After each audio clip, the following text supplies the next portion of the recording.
இன்றைய நற்செய்தி வாசகம் லூக்கா எழுதிய நற்செய்தி 10ஆம் அதிகாரம் இறைவசனம் 1-12 மற்றும் 17-20 முடிய வசனங்கள்.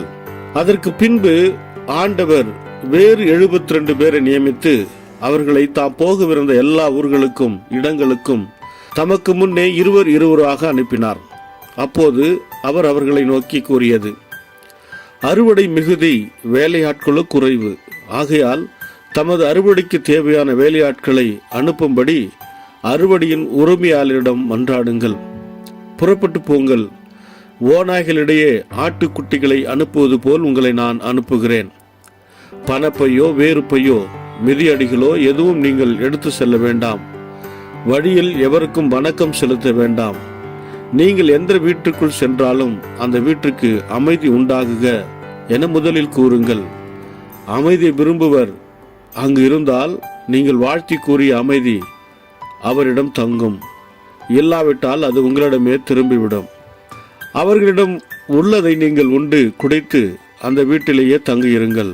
ஏனெனில் வேலையாளர் தம் கூலிக்கு உரிமை உடையவரே. வீடு வீடாய் செல்ல வேண்டாம். நீங்கள் செல்லும் ஊரில் உங்களை ஏற்றுக்கொண்டால் உங்களுக்கு பரிமாறுவதை உண்ணுங்கள். அங்கு உடல் நலம் குன்றியோரை குணமாக்கி இறையாட்சி அவர்களை நெருங்கி வந்துவிட்டது என சொல்லுங்கள். நீங்கள் செல்லும் ஊரில் உங்களை ஏற்றுக்கொள்ளாவிட்டால் அதன் வீதிகளில் சென்று எங்கள் கால்களில் ஒட்டியுள்ள உங்கள் ஊர் தூசியையும் உதறிவிடுகிறோம், ஆயினும் இறையாட்சி நெருங்கி வந்துவிட்டது என்பதை அறிந்து கொள்ளுங்கள் என்று சொல்லுங்கள். அந்நாளில் அவ்வூர் பெரும் தண்டனை சோதோம் நகரின் பெரும் தண்டனையை விட கடினமாகவே இருக்கும் என உங்களுக்கு சொல்லுகிறேன்.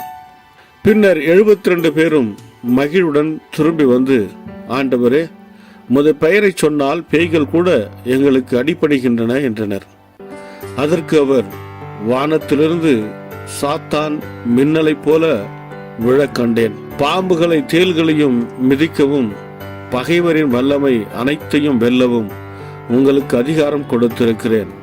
உங்களுக்கு எதுவுமே தீங்கு விளைவிக்காது. ஆயினும் தீய ஆவிகள் உங்களுக்கு அடிபணிகின்றன என்பதை பற்றி மகிழ வேண்டாம். மாறாக உங்கள் பெயர்கள் விண்ணகத்தில் எழுதப்பட்டிருக்கின்றன என்பது பற்றியே மகிழுங்கள் என்றார். இது கிறிஸ்து வழங்கும் நற்செய்தி. கிறிஸ்துவே உமக்கு புகழ். ಲೂಕಾ ಅಧ್ಯಾಯ 10 ವಚನ 1-12 17-20. ಇದಾದ ನಂತರ ಯೇಸು ಇನ್ನೂ 72 ಮಂದಿಯನ್ನು ಆರಿಸಿಕೊಂಡು ತಾನು ಹೋಗಬೇಕೆಂದು ಯೋಚಿಸಿದ ಪ್ರತಿಯೊಂದು ಪಟ್ಟಣಕ್ಕೂ ಸ್ಥಳಕ್ಕೂ ಅವರನ್ನು ಇಬ್ಬರಿಬ್ಬರನ್ನಾಗಿ ಮುಂಚಿತವಾಗಿ ಕಳುಹಿಸಿದನು. ಯೇಸು ಅವರಿಗೆ, ಬೆಳೆಯು ಬಹಳ, ಆದರೆ ಕೆಲಸಗಾರರು ಕೆಲವರೇ. ದೇವರೇ ಬೆಳೆಗೆ ಯಜಮಾನನು.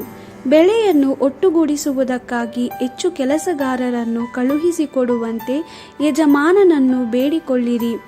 ಈಗ ನೀವು ಹೋಗಬಹುದು, ಆದರೆ ನನ್ನ ಈ ಮಾತನ್ನು ಕೇಳಿರಿ. ತೋಳಗಳ ಮಧ್ಯೆ ಕುರಿಗಳನ್ನು ಕಳುಹಿಸುವಂತೆ ನಾನು ನಿಮ್ಮನ್ನು ಕಳುಹಿಸುತ್ತಿದ್ದೇನೆ. ಕೈಚೀಲವನ್ನಾಗಲಿ ಹಣವನ್ನಾಗಲಿ ಅಥವಾ ಪಾದರಕ್ಷೆಗಳನ್ನಾಗಲಿ ತೆಗೆದುಕೊಂಡು ಹೋಗಬೇಡಿರಿ. ದಾರಿಯಲ್ಲಿ ನಿಂತುಕೊಂಡು ಜನರೊಡನೆ ಮಾತನಾಡಬೇಡಿ. ನೀವು ಮನೆಯೊಳಗೆ ಹೋಗುವ ಮೊದಲು ನಿಮಗೆ ಶುಭವಾಗಲಿ ಎಂದು ಹೇಳಿರಿ. ಆ ಮನೆಯಲ್ಲಿ ಶಾಂತ ಸ್ವಭಾವದ ಮನುಷ್ಯನಿದ್ದರೆ ನಿಮ್ಮ ಆಶೀರ್ವಾದ ಅವನಿಗೆ ದೊರೆಯುವುದು. ಅವನು ಶಾಂತ ಇಲ್ಲದಿದ್ದರೆ ನಿಮ್ಮ ಆಶೀರ್ವಾದ ನಿಮಗೆ ಹಿಂತಿರುಗಿ ಬರುವುದು. ಆ ಮನೆಯಲ್ಲಿ ಇಳಿದುಕೊಂಡು ಅವರು ಕೊಡುವುದನ್ನು ತಿನ್ನಿರಿ, ಕುಡಿಯಿರಿ. ಕೆಲಸಗಾರನು ಸಂಬಳಕ್ಕೆ ಯೋಗ್ಯನಾಗಿದ್ದಾನೆ.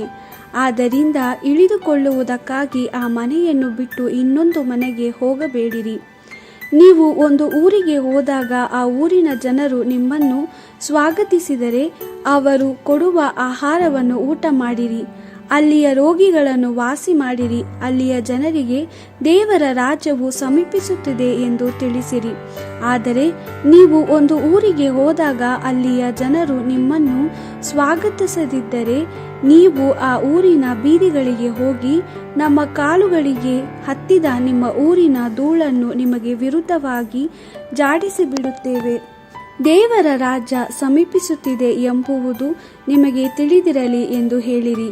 ನ್ಯಾಯ ತೀರ್ಪಿನ ದಿನದಲ್ಲಿ ಆ ಜನರ ಗತಿಯು ಸೊದೋಮಿನ ಜನರ ಗತಿಗಿಂತಲೂ ಕಠಿಣವಾಗಿರುವುದು ಎಂದು ಹೇಳಿದನು. 72 ಮಂದಿ ಶಿಷ್ಯರು ತಮ್ಮ ಪ್ರವಾಸದಿಂದ ಹಿಂತಿರುಗಿ ಬಂದಾಗ ಬಹಳ ಸಂತೋಷವಾಗಿದ್ದರು. ಅವರು ಯೇಸುವಿಗೆ, ಪ್ರಭುವೇ, ನಾವು ನಿನ್ನ ಹೆಸರನ್ನು ಹೇಳಿದಾಗ ದೆವ್ವಗಳು ಸಹ ನಮಗೆ ವಿಧೇಯವಾದವು ಎಂದು ಹೇಳಿದರು. ಯೇಸು ಅವರಿಗೆ, ಸೈತಾನನು ಮಿಂಚಿನೋಪಾದಿಯಲ್ಲಿ ಆಕಾಶದಿಂದ ಕೆಳಗೆ ಬೀಳುವುದನ್ನು ನಾನು ನೋಡಿದ್ದೇನು. ಕೇಳಿರಿ, ಹಾವುಗಳ ಮತ್ತು ಚೇಳುಗಳ ಮೇಲೆ ನಡೆಯುವುದಕ್ಕೆ ನಿಮಗೆ ಅಧಿಕಾರ ಕೊಟ್ಟಿದ್ದೇನೆ. ವೈರಿಗಿರುವ ಅಧಿಕಾರಕ್ಕಿಂತಲೂ ಹೆಚ್ಚಿನ ಅಧಿಕಾರವನ್ನು ನಿಮಗೆ ಕೊಟ್ಟಿದ್ದೇನೆ. ಯಾವುದು ನಿಮಗೆ ಕೇಡು ಮಾಡುವುದಿಲ್ಲ. ಹೌದು, ದೆವ್ವಗಳು ನಿಮಗೆ ವಿಧೇಯವಾಗುತ್ತವೆ. ಈ ಅಧಿಕಾರ ನಿಮಗಿದೆ ಎಂಬುದರ ನಿಮಿತ್ತ ಸಂತೋಷಪಡದೆ ನಿಮ್ಮ ಹೆಸರುಗಳು ಪರಲೋಕದಲ್ಲಿ ಬರೆಯಲ್ಪಟ್ಟಿವೆ ಎಂಬುದಕ್ಕಾಗಿ ಸಂತೋಷಪಡಿರಿ ಅಂದನು. ದೇವರ ವಾಕ್ಯವಿದು. ದೇವರಿಗೆ ಕೃತಜ್ಞತೆ ಸಲ್ಲಲಿ. Gospel according to Luke chapter 10 verse 1 to 12 and 17 to 20. After this, the Lord appointed 72 other disciples and sent them 2 by 2 ahead of him to every town and place where he himself was to go.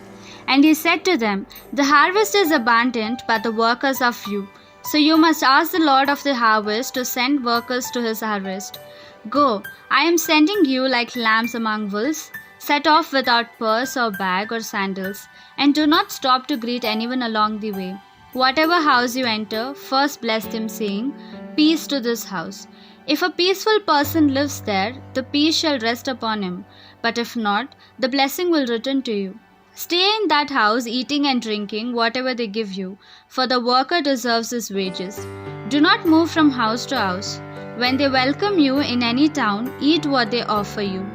Heal the sick who are there and tell them, 'The kingdom of God has drawn near to you.'